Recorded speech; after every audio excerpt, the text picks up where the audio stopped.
ಖಂಡಿತ public transportation system ಯಾವಾಗ್ಲೂ ಕೈಗೆಟ್ಕೊಂತ ರೀತಿ ಇರಬೇಕು. ನಗರದಲ್ಲಿ ಇವತ್ತು ನಾವು ರಸ್ತೆಗಳ ಮೇಲೆ ಟನ್ನಲ್ಗಳ ಮೇಲೆ ರಸ್ತೆಗಳ ಮೇಲೆ ಡಬಲ್ ಡೆಕ್ಕರ್ ಇನ್ನೊಂದು ಮತ್ತೊಂದು ರಸ್ತೆ ವಿಸ್ತೀರ್ಣ ಮಾಡುವಂಥದ್ದು ತುಂಬಾ ರಸ್ತೆಗಳ ಮೇಲೆ ಬಂಡವಾಳ ಹಾಕ್ತೀವಿ.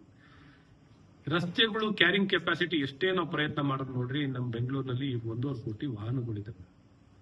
1.5 ಕೋಟಿ ವಾಹನಗಳು ಇವತ್ತು ದಿನಕ್ಕೂ ವರ್ಷಾನ್ ವರ್ಷ ನಗರದಲ್ಲಿ ಒಂದು 20-25% ವಾಹನಗಳ ಸಂಖ್ಯೆ ಜಾಸ್ತಿನೇ ಆಗ್ತಿರುತ್ತೆ.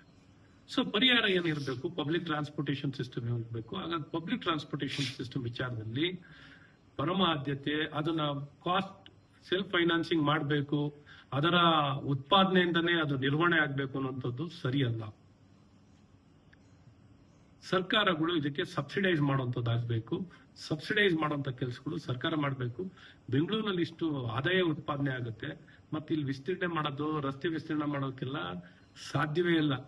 ಹಾಗಾಗಿ ಇದನ್ನ ಅರ್ಥ ಮಾಡಿಕೊಂಡು ಸರ್ಕಾರ ಸಾರ್ವಜನಿಕ ಪಬ್ಲಿಕ್ ಟ್ರಾನ್ಸ್ಪೋರ್ಟೇಷನ್ ಸಿಸ್ಟಮ್ಗೆ ಆದ್ಯತೆಯನ್ನು ಕೊಟ್ಟು, ಮತ್ತೆ ಈ ಪೆಟ್ರೋಲು ಡೀಸೆಲು ಕೊರತೆ ಬೆಲೆ ಏರಿಕೆ ಆಗ್ತಿರೋದ್ರಲ್ಲಿ ಪಬ್ಲಿಕ್ ಟ್ರಾನ್ಸ್ಪೋರ್ಟೇಷನ್ಗೆ ಆದ್ಯತೆಯನ್ನು ಕೊಟ್ಟು ತಕ್ಷಣ ವರ್ಕ್ ಫ್ರಮ್ ಹೋಮ್ ಮಾಡುವಂಥದ್ದು ಮತ್ತು ಪಬ್ಲಿಕ್ ಟ್ರಾನ್ಸ್ಪೋರ್ಟೇಷನ್ಗೆ ನಾವೆಲ್ಲ ಸ್ವಿಚ್ ಓವರ್ ಆಗುವಂಥದ್ದು ಇವೆಲ್ಲ ಆಗಬೇಕು ಅಂತ ನಾವು ಈಗ ಪ್ರಧಾನಮಂತ್ರಿಗಳು ಕೊಟ್ಟಿರುವಂಥ ಕರೆಗೆ ನಾವು ಬೆಂಬಲವನ್ನು ವ್ಯಕ್ತಪಡಿಸಿ ಈ ದಿಕ್ಕಿನಲ್ಲಿ ಸಾರ್ವಜನಿಕರೇ ಸ್ಪಂದಿಸಕ್ಕೆ ರೆಡಿ ಇದ್ದಾರೆ.